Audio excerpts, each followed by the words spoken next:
All right then, welcome back. That Mill podcast. Mickey's put me under strict orders not to do an intro, so hello, Mickey. No, I didn't do that. No, don't be a wanker. Do you know what I mean? What I said is, I just sit there and say, welcome to another episode. We're here after Leicester versus Millwall, where the game finishes 3-2. You're joining us. Yeah, there's myself, Mickey Simpson, obviously a regular to this show, and there is our beloved leader who joins us if and when he isn't tied up elsewhere in a basement somewhere. Cheap shots, mate. Cheap shots. Yeah, but welcome to the show. As Mickey says, we're going to look back and go straight into it, ain't we, mate? I mean, we'll record this on Wednesday evening. It's 10:10, 40 minutes after the game. Millwall lost 3-2 away at Leicester City. I don't know how to take that one, mate. I mean, we'll go straight into obviously they had the team lined up. A few changes, 5 in total from Joe Edwards. In goal was Sarkic, back 5 at the time when kickoff happened. It was a bit of a surprise to everyone there watching. It was back 5 of Norton Cuffy right wing back, Ryan Leonard right centre half, Jake Cooper centre half, left centre half was Harding, left wing back Murray Wallace, midfield 2, so 5-2-1-2 of Alan Campbell and George Saville. Saville back in the side, and obviously Cooper back in the side after suspensions. And then Honeyman in the 10, kind of playing as a third midfielder, really. And then it was Watmore and Tom Bradshaw up front. So, yeah, mate, 5-2-1-2, that was the first port of call. What did you make of that? Obviously, I think he's kind of conscious of the fact he's going away to one of the best teams in the league, I guess. And for that, that's why he played 5-2-1-2, I guess. Yeah, I think. Well, yeah, it was a bit confusing at first to figuring out what was the formation because loads of the apps and all that keep saying we're playing 4-4-2, but yeah, definitely when they lined up, it was definitely you could see that there was a back 5 there. So yeah, but it's interesting to see 2 up front though. I agree. I think we was also saying before the game probably 4-2-3-1 or what more in a 10. But yeah, straight away I could see anyway that it was back 5. And I think first half, mate. Obviously we got the goal after 10 minutes. Bradshaw scored. I quite liked it. How he started off, but maybe that's a reflection in hindsight because we're talking in the aftermath of the game of how poor Leicester were first half because they didn't really offer us much. But Murray Wallace tees up Bradshaw, doesn't he? And it's 1-0, great header, mate. Yeah, and I don't know whether or not it was the fact that Leicester didn't offer much, or the fact that we just overflowed the midfield and stopped them being able to run at us. I think there has to be a little. Listen, I think we don't need to get involved in the slagging off Edwards. I think there's enough people out there what will jump on that boat quite freely anyway, and they seem to every day so far. So I just think that the first half we probably played of how we wanted to control the game. And I think pretty much we controlled the game fairly well in the first half. There was a few little bits and pieces. Okay, Wallace had a good game, but there was also a few times where he got ripped apart with that young kid's pace and skill. But hey ho, we were never going to, we never expected anything else from him, did we really? So. But he had a fair game. He did have a fair game, though. Listen, half, didn't he? Yeah, because he got pulled at half time. I mean, yeah. So I mean, you're right. Got the early goal. He set up Bradshaw for his goal. Great header from Bradshaw. His 42nd goal for the club, Mickey. Which, I mean, is that good? You think he's been here 4-5 years now? It's not terrible, I suppose. He chips away with his goals, doesn't he, Bradshaw? And obviously, it was needed this season. He's not scored many, has he at all, really? No, I'd be much more excited if that was his 42nd goal this season. But 42 over 4 years ain't great, is it? Especially when you think that last year he scored 15. Was it 15 he scored? 17, I think. 17 goals last season. 17 goals. So realistically, when you sit there and take that out, and that's 25 or so thereabouts, for over three seasons, isn't really what you'd expect from a striker. No, it was his second goal of the season. His first, obviously, was against Rotherham back in September.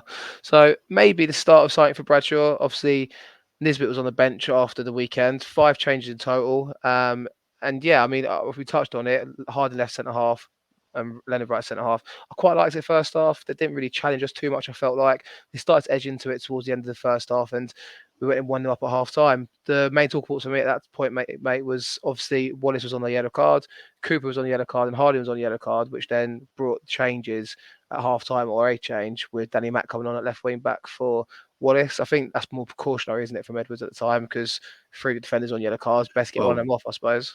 Yeah, and also it shows that for whatever reason he's got faith in Murray Wallace, and he wants Murray Wallace to play on Saturday. So, you know, listen, whatever it is, to me, it seems as if, you know, and I know we'll probably come on to it in a bit, but I'll come on to it briefly now, is that I reckon that Esse's taken naked pictures of Joe Edwards, and Wallace is taking those naked pictures off Esse, and now that's why Wallace is getting game time and poor Esse just isn't. You know, there's something gone on there. You know, whatever that is, we will never fucking know. But, you know, there is something gone on there. If we listen to the rumours from another podcast, then obviously, you know, it could be a mass transfer know-how or not. But something's gone on. You can't not play someone with the skills of what Esse's got. It's just not making sense. And it's the same as Nesbitt. Why wasn't Nesbitt started? I swear to God, Mickey, you say about us having a schedule or something to follow, and you know this because I've done notes today. And what have you done? You've just obliterated the schedule. We're going to give full transparency to the listeners here. What are you doing? It's because I work without a schedule because I'm a professional. You did turn around and say we need to be more organised, and I'm trying to be I did. I know. But do you know what I like, right? And what the viewers will like, because this will go out in a little while on YouTube. What the viewers will like is the fact that this is how this show started, me and you, right? Like this. After games, late at night, especially the midweek games, you know, we were recording 10:30, 11 o'clock at night plus. And that's how we started back, you know, a couple of years ago. Same conversations back then. Yeah, we had the same conversations then. And I love doing it because it just throws you completely. And then we just roll. It just flows well with all that. I've only nicked 1 or 2 of your points towards the end of the point. So now I let you come back and you'll be all right. To be fair, looking at your notes, I'm only a couple of lines down, so it's not so bad, really. You're not far off, mate. But yeah, I mean, that's it. It was half-time. McNamara came on. And then the implosion happened, mate. And before you know it, we're 2-1 down. I mean, let's just try and not be too on the back of Sarkic here. But 48th minute, Vestergaard scores. Bizarre goal, wasn't it, mate? It kind of just looped over him. Describe it. Describe the first goal, mate, as best as you can. Because to me, I can't get my head around it even now, to be honest, mate. No. You can't quantify it. Sarkic just looked like he was stuck in the mud. Like, yeah, I don't really know what happened there, because it looked like it was a failed clearance. Then it was a ball in the box of Shrewsbury Hall, flicks on, and then you're like, where is the keeper gone? He's come out in no man's land in the middle, and he's just been lobbed over his head. And Vestergaard scores to make it 1-1. And then minutes later, it's down the left-hand side, and Didi puts the ball in the box. It loops over Sarkic, who's kind of again stuck. And you're thinking positioning is not great enough from the keeper. I'll probably the second one. I'll be a bit more generous to him. Why he didn't knock it sideways? I don't know. Yeah, that's true. And then what's done me favours here is, as I'm talking right now, Sky Sports News are re-showing the 3 goals. So I'm now seeing the 3rd goal at the moment, which was comical defended from Leicester City, mate. So right on cue from them. But yeah, catalogue of errors, mate, wasn't it? And a capitulation that just, where did that come from, mate? What happened? What went wrong, do you think? What was said at half-time from Joe Edwards? I think personally what he said is, listen, chaps, we've done all right the first half. I'm going to change it, keep Murray off so you don't get the risk of a red. We're just going to go out there and pretty much do what we did the first half, keep your heads up and let's go for it. That second, their goal came in, and then in quick succession, their heads dropped. The quick succession, the second one come, and then all of a sudden, the Leicester managers just started playing slightly deeper, and it just opened us up. Our players weren't as focused, weren't as on it, and we just looked as if we, our heads were down. I mean, if you watched it right before the game, I mean, the first half we had, I wouldn't have necessarily said we were going to have that sort of first half, because round that little huddle before they did the huddle, the players just didn't look up for it. They just didn't look with it. They just looked as if, they were frightened of what was ahead of them. But we can't look. Let's it's all too easy that, there's obviously everyone from the haters' arm on Twitter and socials where they've absolutely been fucking ruining Joe Edwards when, it's his 4th game in charge, for fuck's sake. Sixth, Do you know what I mean? Is it 6th game? 5th, 6th? It's Oh, been a few, yeah. mate. It's been a few. I think the problem for me is it's not necessarily hate on Edwards, but you can't hide away from the fact that since he's come in, the last 5 games we've shipped 11 goals. Yeah, mate. he's 6. Yeah, It's, because so it's 6 games, and we've not won in 5, 4 defeats, 1 draw. We're 24th in the form table for the last 5, 24th in the form table for the last 10 games. And it's again, he's only just come into the job. He needs a fair crack of the whip, and he will get all of that. But during that time, he's still going to take pelters. I agree, some of it is over the top. Some of the people saying he's out of his depth. It's too early to say. It's too early to call all this. But I said in the chat earlier, didn't I? I was like, there's been loads of changes the last 3 games. That he's played. I think the first one was 5 changes. Second to last game was 4 changes. And he's gone back to 5 changes today. Nisbet didn't start. You mentioned it earlier. He then came on second half and scored a consolation right at the death. Poor defender from Leicester taps it in from the corner. Saville suspended. Cooper was suspended last game, so you can understand why they came back in. But there's a catalogue of changes there, mate, that have kind of, is it maybe his fault or some of it? Because obviously some of it's been enforced, no denour. And obviously, the defence is just unsettled to fuck, mate. And I mean, 11 goal shits in your last 5 games, mate, is fucking mental. I never thought that we'd have a member of the Haters Arms in our mist, mate. Who are you on about now? You on about me? No, look on our chat group. Look in our chat group and see what's been put out as a poll. Right. Okay. How are you feeling about Joe Edwards? Is he still the right guy? Are you willing to back him and give him the time he needs? Oh dear. Okay. Well, listen. People want to put their opinions out there and get people's opinions, I guess. Engage what people are saying. The geezer's being their thingy, mate. If you really think, listen, right, the thing what gets me the most is you didn't want Rowett. None of us did. It was boring football. So whatever reason happened, Rowett left, Rowett didn't want, whatever it is, he went. Edwards is there. Edwards is realistically probably the right move for us going forward. Hopefully. Because he's going to, hopefully he's going to focus the youth. He's going to sit there and go. The problem you've got is, what is it? We were talking about it the other day. I think he still has 6, 7 of Harris's signings in that team. So, what he wants to play in the players he's got, he can't do that. Yeah. Whether or not that changes in January or not, I don't know. But what we've got at the moment is we've got a load of players from Harris, a load of players from Rowett.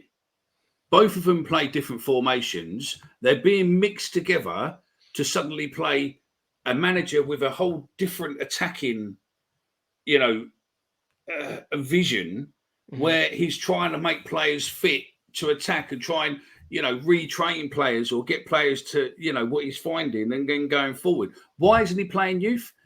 I don't know. Would I play youth at the moment? Possibly not, because if we're playing shit, you're going to suddenly destroy some of the youth with our fan base. Do you know what I mean? Some of the boo boys and all that lot will get on, some of the youngsters really harsh, and whether or not they'll be able to take it. I mean, a lot of the youngsters nowadays are fucking snowflakes, aren't they? Do you know what I mean? Well, look, mate, I think, it's been... We've got to have some context to these recent games, I suppose. Look, we've conceded 3 goals 7 times this season, which is a record as far as I'm concerned at this stage of the season. It's looking bleak, but I suppose you could look at it this way. One of the games was away at Ipswich, we were high flying, and one of those games was away at Leicester. We shipped goals 3 times, both times there.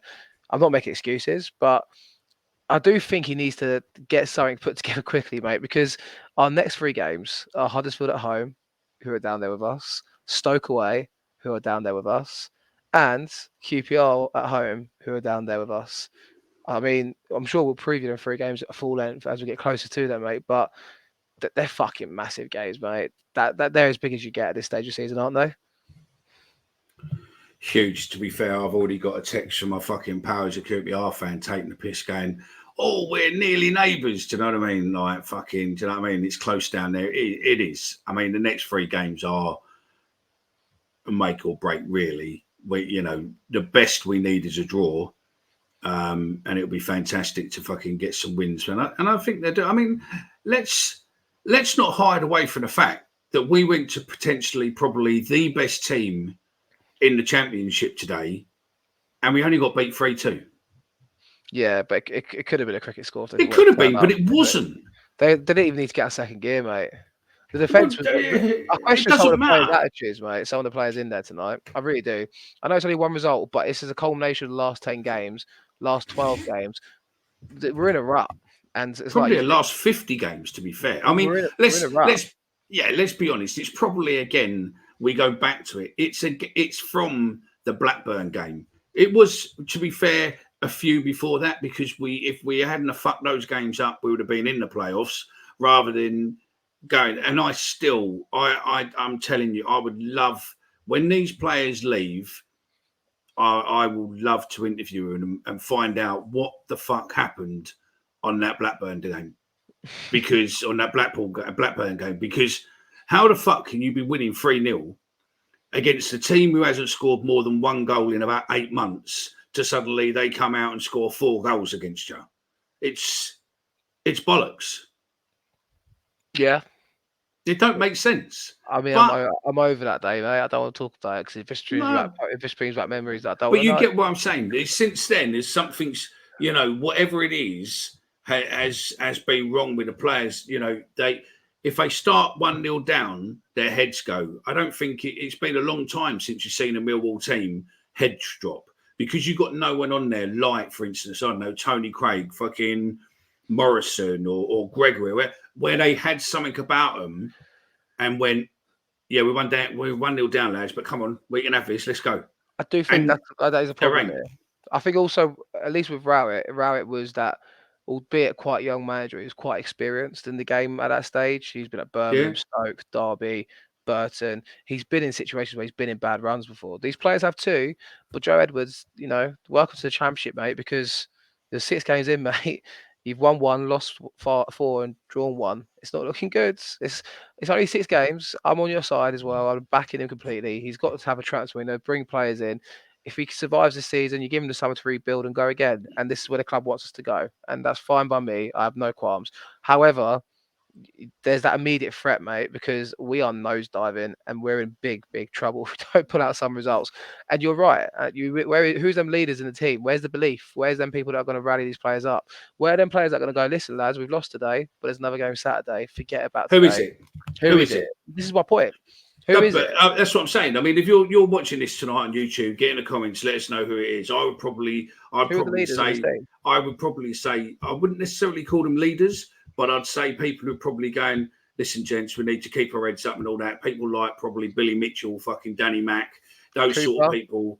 Cooper maybe. But Cooper fucked up today, though. I mean, that goal from them was for him grabbing older players. Do you know what I mean? And spinning the player, and it bounced off. Whether or not it bounced off Cooper or it bounced off the Leicester player's shoulder, whichever way it was still a fucking goal. Sarkic looked as if he'd fucking been on crack at half time, mate, because he just looked a different keeper come the second half. The first half he was doing half decent saves, coming out, grabbing balls out of the air, everything else. The second half he couldn't even fucking stop a ball going over the top of his head, for fuck's sake. Do you know what I mean? As one of not that they should get airtime, but one of my Charlton mates, as they do, saying he looks like an Essex boy wannabe.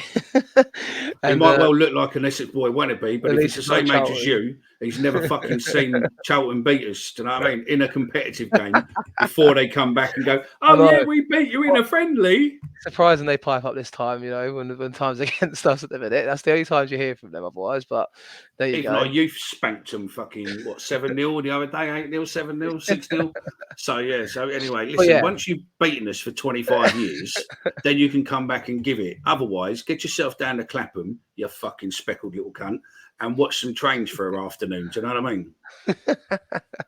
There we go. You feel better now? Is that helping? Should bash Charlie a bit more, because I'm not angry. Are you angry at us today? I don't think I am. No, I'm not. But I think that second half was terrible. That second half was terrible. I don't disagree. But I think that was down to, I think the Leicester manager just has that little bit more experience than Joe Edwards. And I think that he sussed out that Joe hadn't changed formation. He was still going to play the way he was. And I think literally he just went, if I bring my players a little bit further deep, like further up the pitch, then we can cause some problems. Let's try and then found that actually it was working. And he had some immense pace in that team and some youngsters who wanted it. And we haven't got anyone in our team who wants it. Maybe Nesbitt, maybe Bradshaw, maybe, but it don't matter if they want it on their own. If no one else in that fucking team wants it, they ain't gonna fucking do anything. Surely that, at half time, the players amongst them, if not the manager, are going, lads, 10 minutes into this half, let's still be 1-0 up. Let's battle. Let's see this game. Let's try and play this game, the second half, in patches. 10-minute spells. Let's try and still be ahead. Let's defend for our lives. Let's fight to the end. And then your keeper done what he did. I feel like I'm bashing him a bit, but both goals is questionable for the keeper. I feel like. Would you with the 5 games or 4 games we had with Bart? Yeah, and he's been getting okay each game. Yeah, in confidence and everything else.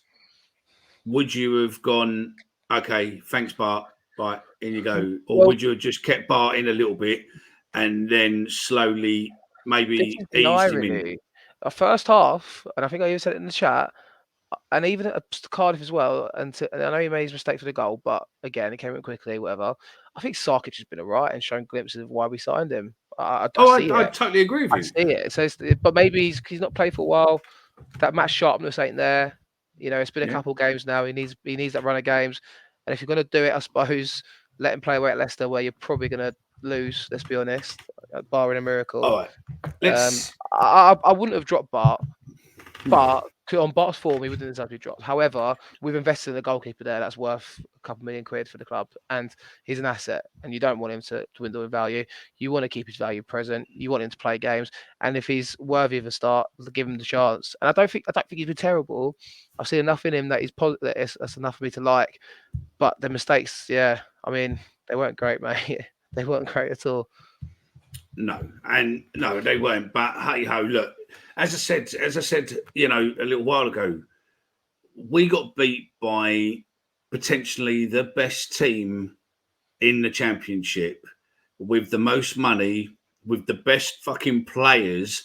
Probably on nearly all of those players are probably on more than our entire team per year is on, and. They probably, to be fair, mate, some of them probably get paid per month more than what our team earns in a fucking year. Do you know what I mean? Mm-hmm. And I think we wiped our nose to come away from that 3-2 when they've beaten other teams better than us by a bigger score. I think we done what we worried them in the first half, mate. They did not expect us to hold them 1-0 for 45 minutes. They did not expect it. They were shit first half. Because they didn't expect us. They didn't test us though. We sat deep. They were just looking after and we stopped around side to side to side. A little bit, not as much as I don't think they deserve. I don't think we deserve as much credit as we do for them for saying how shit they were first. I don't think we deserve. Their fans will be saying how dreadful they were first half. Oh, I don't disagree with you. I think but we rode our luck as well. Harding gave away.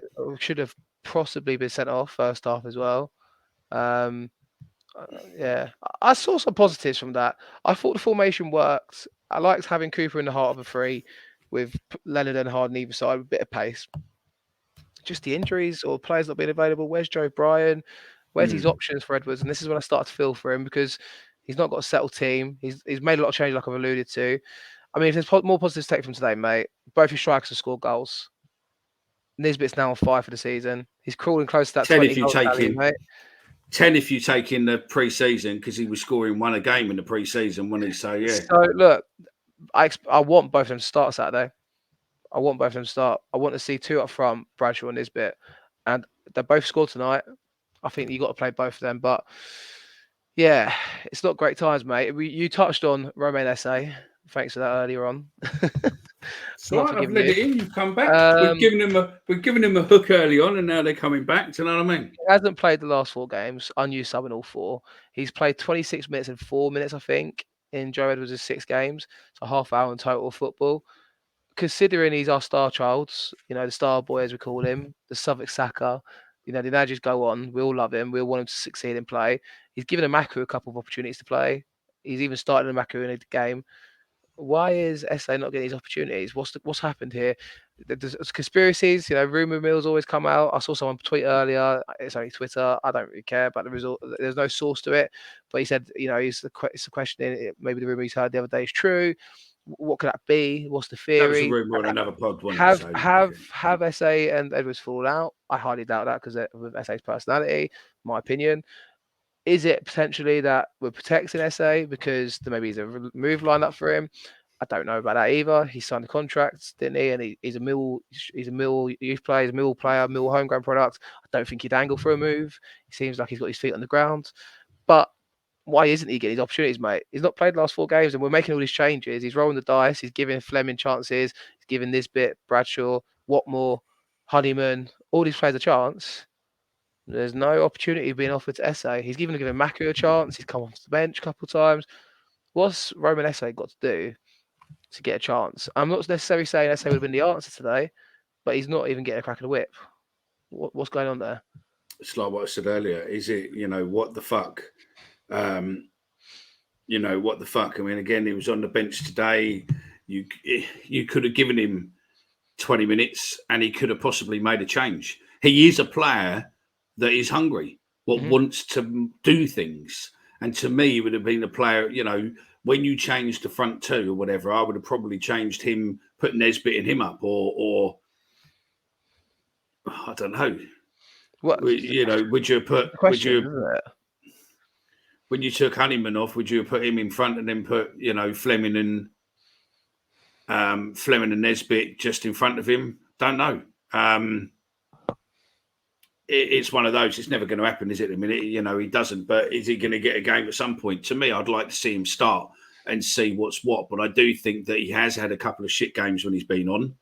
He does okay, but he has had a couple of shit turns to a degree. Same as a Maku. And is that why is he just saving them? Because in the current climate, there seems to be pylons coming from everywhere. And is it the fact that he's just trying to protect them with the way of, social media and everything else? I mean, Rowett sort of briefed on social media and all that lot that, it's okay giving certain people, levels of abuse, but when it results to their kids, their family and other members and that sort of stuff, that, it oversteps the mark. And unfortunately, I think social media is so widely, and maybe over the last year, 18 months, social media has become a lot worse.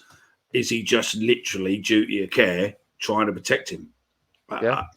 I've got no idea. I think that realistically, I think you need to grow a pair and go out there and do your job. And if you're not doing your job properly, then I'm not saying that death threats and, all the shit like that, but a lot of what's said on social media is just that. 90% of the people, I'm not saying everyone, but a large percentage of what's said on social media, those people wouldn't necessarily say it to those people's faces. But yes, you do have a few lunatics out there what would, but speculation is born from things happening. And the fact that Gaze has not played the last 4 games and not come on at all, speculation is naturally going to be there. So it's got to be expected. So I don't begrudge it. The rumour will always kick into gear, especially when there was rumours last. Yeah, and also there was rumours last transfer windows about him in a Premiership team, whether or not that's true. Yeah. I mean, I heard that there was, figures about 3 million allegedly rumoured that it was, and then someone the other day was saying that they had heard someone on the chat on the on one of the lives was saying that he'd heard that it was about 6 million being offered and whatnot, and you're thinking, is he a £6 million player? I don't know. Is he a £3 million player? Don't know. But in this current climate, when you've got people like, Declan Rice and Grealish and people like that going for fucking £100 million, you then got to look at, surely some of these other players, what potential don't compare to them fuckers, mate. I'm not, but I'm saying, realistically, people like Esse potentially could be worth £3. No, but what I'm saying is that if you've got players like them going for £100+ million, then the players down the league, down the table, surely they've got to be worth maybe 3, 4, 5, 10 million. When you look at years back, then people like Esse would probably be lucky to get £1 million. But now, because of the current situation, potentially get more. But Yeah. I think Edwards has got a task ahead of him. I think until we see what happens in the transfer window and see whether or not we get some decent loans or we get some decent, we might get a decent signing. I personally think Edwards has been brought in because the club doesn't have the budgets to be able to invest massively. So they're looking to go with the youth, the new training academy, everything else on the verge of being started.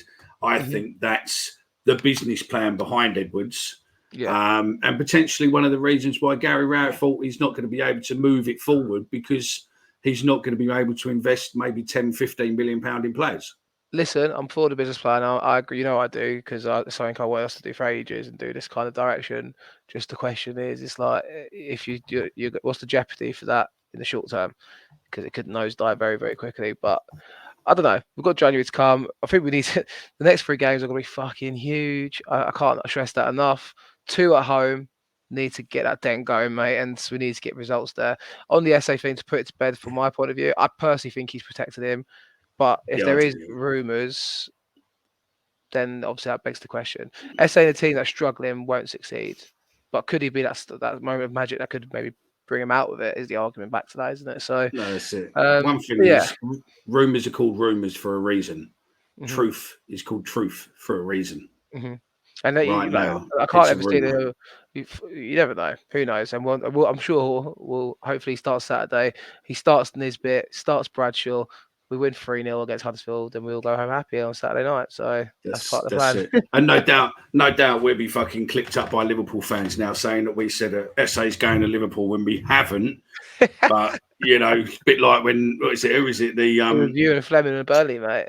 Yeah, Burnley, where they fucking thing, which I actually watched back, and I never actually said he was going. It was just I I don't never know, said, never I don't said. know, I don't know, I said allegedly before. I said, "Fuck off, you prick! Just come on, and I've ruined your fucking notes, and you're giving it." But look, anyway, so yeah. But I have to say, I thoroughly enjoyed having you back. Thanks, mate. Mate, I've been back the last It 3 was weeks. Just lovely. haven't done Yeah, shows with you. I'm avoiding you, so I understand. I I can see why. understand. I know you know. I know you know why. You're lucky, mate, because I was going to give you some shit about something, but we were talking off air, but I won't because. But hey ho, is what it is. If you get on our YouTube channel, if you are watching this in the community post, there is a chance for you to win a limited box of our Christmas decorations, and also on Instagram. Make sure you read the rules fully on what you need to do to enter. And other than that, we are back Friday night live from 8 p.m, where I will be joined by Stephen and Dan and Ben. And I doubt if Omar will be there, but you never know. He might well be joining us. But yeah, and we might even have one of the looks like one of the founder members of the Haters Arms as well. So it could be worth a good conversation there, I think. So yeah, remember to join us. We are the only podcast with fully interactive. There you go. We've heard it from the man himself, ex-founder board. You don't get that stick enough anymore. I'll tell you that. I'll bring it back. I listen. I might not get it from you, but I get it from the fucking viewers because every time it's mentioned, there's loads of comments suddenly coming to lives going, "I didn't know you were a fan on the board." Someone the other day, mate, turned around and told me that Aldo was a fan on the board, and I went, "Whoa, whoa, whoa, whoa, whoa, whoa, whoa, whoa, whoa, whoa!" He's fucking a lot of things within the club and around the club, but he was never a fan on the board. There's only 2 people for that: myself and Peter Garston. One of them's still involved around the club. The other one is not. Make of that what you will, guys. Anyway. I'm going to wrap this show up before Mickey tries to punch me through his laptop screen. Thank you guys for watching, and thank you for tuning in. Thank you for listening. If you're new around here, be sure to subscribe, like the video, and check us out across our socials at that Mill Pods. Mill sit 20th place at the table, 21 points after 21 games. Saturday, we welcome Huddersfield to the Den. Mickey, one final word from you. Yeah, what's that stat? I can't remember the stat now. How many times have we scored 3? How many times have we had 3 goals? Oh, did you? 3 times this season we see it. 7 times this season we see 3 goals or 3 goals. So yeah, bleak times. But Huddersfield not doing great themselves. They lost to Preston yesterday, 3-1 at home. Hopefully we can get a result on Saturday at the Den. As Mickey said, we'll be live on Friday too, so be sure to tune into that.